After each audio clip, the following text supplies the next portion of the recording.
Hello. Pleasure to talk to you today. How are you? Well, considering it's rather early for me, not too bad. I came in from Montreal last night. I've been recording, back-to-back recording for a couple of weeks there. So I'm a bit sort of, well, as I say, I'm not a morning person. So anyway, it's lucky that this is radio, not television. Well, it's exciting to hear that you're back to recording. But I guess what we're specifically talking about here is a re-release with new songs, right? Well, it's a record that we made in London just a few months ago, and which was great fun to make because it was done in a tiny studio about the size of, a really small kitchen, but it was absolutely perfect, technically fantastic. And it was at the bottom of the producer's garden in London, a really lovely English garden, with roses and trees and birds and pussycats chasing the birds and all that stuff. But a really funky studio, and that's where we made most of this album.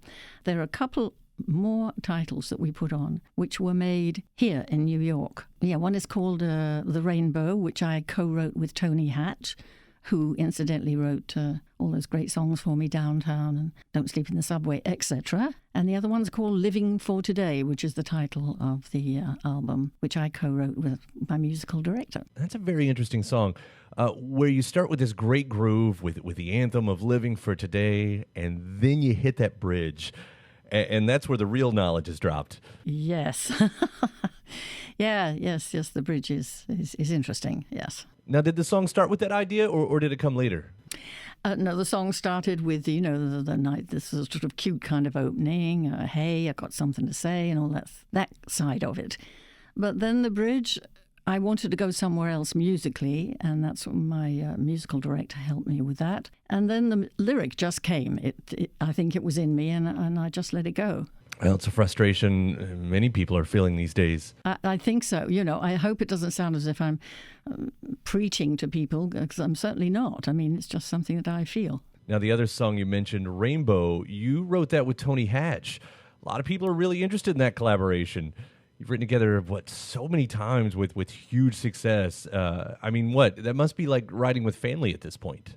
Well, sort of. I love Tony. We don't see each other that much, but I happened to be at his house in Menorca, which is an island, a Spanish island off the coast of Barcelona, I think. Lovely, very nice. And he had a piano there, and I was fiddling around on the piano. He said, go on, write it. Whatever you're fiddling with there, just write it. And he came in and he helped me out with it. And there it is. The lyric is pretty well mine. He helped me out with the music. It's certainly an optimistic song. I think it's kind of beautiful in its own way. It's an uplifting song, and I've been singing it on stage for some time. But now we finally got it recorded. And some of the other songs from the record, like Fever, sounds great the way you've rocked it up. Yes.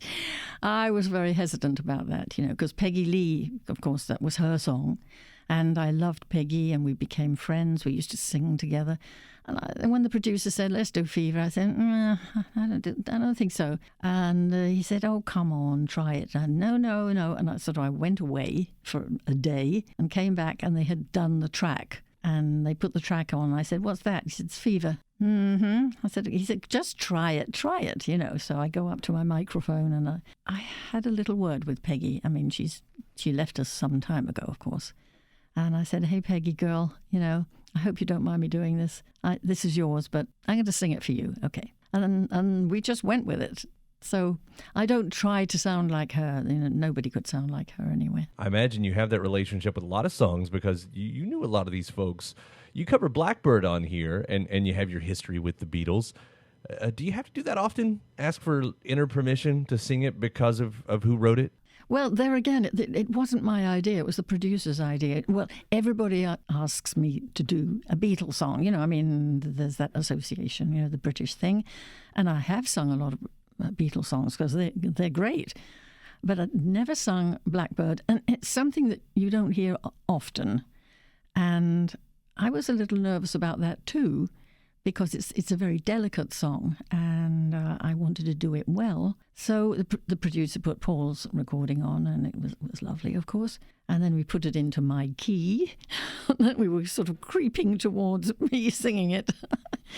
And I got in front of the microphone and I started singing it, and I loved it. It's actually quite a complicated little song, but I love it. I absolutely adore it. I do it on stage, and it's always a magic moment for me. It was a really nice surprise when I heard it. And I'll parallel that into one of your songs because, Blackbird's been covered many times, and your songs have been covered by so many.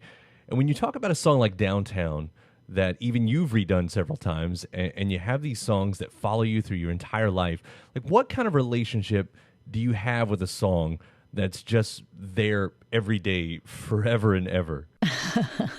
Well, if it was a really naff song, it was really kind of, oh, really? No, I really don't want to do this again. It would be different. But, let's face it, Downtown's a great song. And, it's kind of, it just goes on and on. It has a life of its own now, like so many of them. And Couldn't Live Without Your Love is being used in England for Heathrow Airport. For Christmas, and these songs are they just go on forever. And I think I'm blessed to have had them and still have them. And I still sing them, and I still sing them with great joy. And we love hearing them. Thank you for the songs. Thank you for the conversation today. Thank you. Enjoy that tour. I will. And we'll see you around.